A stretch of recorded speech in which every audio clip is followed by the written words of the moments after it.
నమస్తే, నేను చెవుల కృష్ణాంజనేయులు. ఎస్సీ వర్గీకరణకు ఒక కమిటీని కేంద్ర ప్రభుత్వం ఏర్పాటు చేసింది. ఈ మేరకు కేంద్ర ప్రభుత్వం ఒక స్పష్టమైనటువంటి ప్రకటన చేసింది. ఇది చాలా కీలకమైనటువంటి నిర్ణయంగానే చెప్పొచ్చు. ఎస్సీ వర్గీకరణపై కమిటీ వేస్తూ జీవో కూడా జారీ చేసింది. కేంద్ర కేబినెట్ కార్యదర్శి రాజీవ్ గోబా నేతృత్వంలో ఈ కమిటీని ఏర్పాటు చేశారు. 5 సభ్యులు ఈ కమిటీలో ఉంటారు. కేంద్ర హోంశాఖ, అదేవిధంగా న్యాయశాఖ, గిరిజన, సామాజిక, న్యాయశాఖల కార్యదర్శులు ఈ కమిటీలో ఉంటారు. 5 సభ్యులు ఈ విధమైనటువంటి అన్ని శాఖలకు సంబంధించినటువంటి వీళ్ళందరూ కూడా తెలంగాణ ఎన్నికల సమయంలో ప్రధానమంత్రి నరేంద్ర మోడీ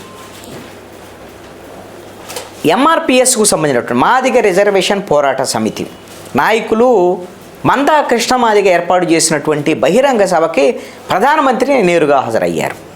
ఎస్సీ వర్గీకరణ విషయంలో మందా కృష్ణమాదిగ చేస్తున్నటువంటి పోరాటం న్యాయమైనటువంటిది.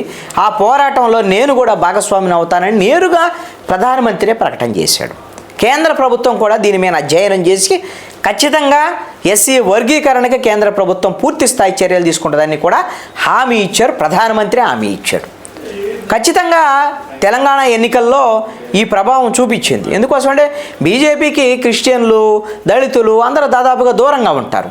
కానీ ఎస్సీల్లో ఉండేటువంటి ప్రధానంగా తెలంగాణలో అత్యధికంగా ఉండేటువంటి మాదిగ సామాజిక వర్గం ఎంతో కొంత బీజేపీకి మద్దతు ఇచ్చింది. అందుకనే 8 అసెంబ్లీ నియోజకవర్గాల్లో బీజేపీ గెలిచింది.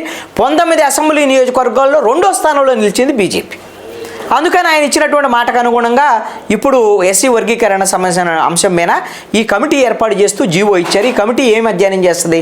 అసలు ఈ కులాలకు సంబంధించినటువంటి విషయంలో ఏదైతే ఎస్సీలకు సంబంధించినటువంటి 64, 67 కులాలకు సంబంధించినటువంటి విషయంలో భారతదేశ వ్యాప్తంగా ఉన్నటువంటి కులాల విషయంలో ఈ వర్గీకరణ చేస్తే వచ్చేటువంటి సమస్యలు ఏమిటి? వర్గీకరణ కోరుకునేటువంటి వాళ్ళు ఏమైనా ఇబ్బందులు ఉన్నాయా? ఏమిటి వర్గీకరణ ద్వారాగా ఏమైనా లాభం జరుగుతుందా? ఏంటి? అన్ని రకాల అధ్యయనాన్ని పూర్తి చేసి కేంద్ర ప్రభుత్వానికి నివేదిక సమర్పిస్తారు.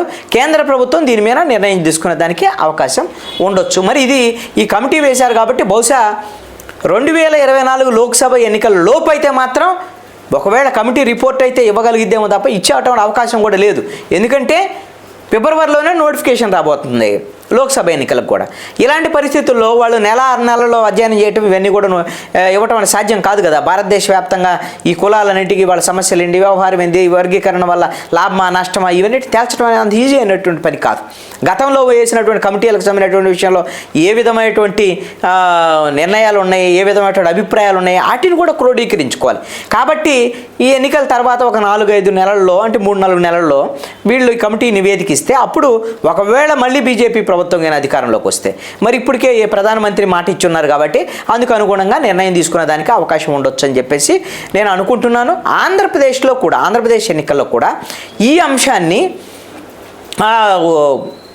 బీజేపీ చాలా స్పష్టంగా ఎన్నికల్లో ఉపయోగించుకునేటువంటి ప్రయత్నం అయితే చేస్తోంది.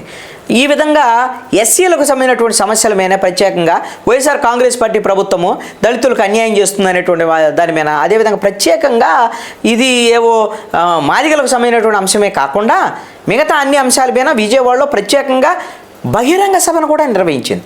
దీనికి కేంద్ర మంత్రి కూడా హాజరయ్యారు. సామాజిక న్యాయానికి సంబంధించినటువంటి ఆ శాఖ మంత్రి హాజరయ్యారు. పురంధేశ్వరి వీళ్ళందరూ హాజరయ్యి మా బీజేపీ ప్రభుత్వం ఎస్సీలు దళితులకు సంబంధించినటువంటి సమస్యల మీద పోరాటం చేస్తుందనేటువంటి దాని మీద వాళ్ళు ప్రకటన చేశారు. అదేవిధంగా ఓబీసీల సమస్యల మీద కూడా వీళ్ళు విశాఖపట్నంలో కూడా ఒక బహిరంగ సభ నిర్వహించారు. అంటే తెలంగాణలో ఏదైతే ప్రయోగం చేశారో ఎంఆర్పిఎస్కు సంబంధించినటువంటి దాని మీద ప్రధానమంత్రి నేరుగా హామీ ఇవ్వటం, ఎస్సీ రిజర్వేషన్ వర్గీకరణ మీద, అదేవిధంగా బీసీలకు సంబంధించినటువంటి ముఖ్యమంత్రి మేము ఇస్తాము అనేటువంటి దాని మీద హామీ ఇవ్వటము, ఈ అంశాలు వాళ్ళకి ప్రయోజనం చేకూర్చాయి. కాబట్టి ఆంధ్రప్రదేశ్లో కూడా ఇదే తరహాలో ఓబీసీలకు సంబంధించినటువంటి అంశాన్ని తెర మీదకు తీసుకొచ్చి మేము అందరం అండగా ఉండామని, అదేవిధంగా ఎస్సీలకు సంబంధించినటువంటి సమస్యల మీద మాదిగలకు ప్రధానంగా రిజర్వేషన్ల వర్గీకరణ అంశంలో మేము మద్దతు ఇస్తామనేటువంటి విధంగా బీజేపీ ముందుకెళ్ళేటువంటి పరిస్థితులు అయితే మాత్రం ఆంధ్రప్రదేశ్లో కనపడుతున్నాయి.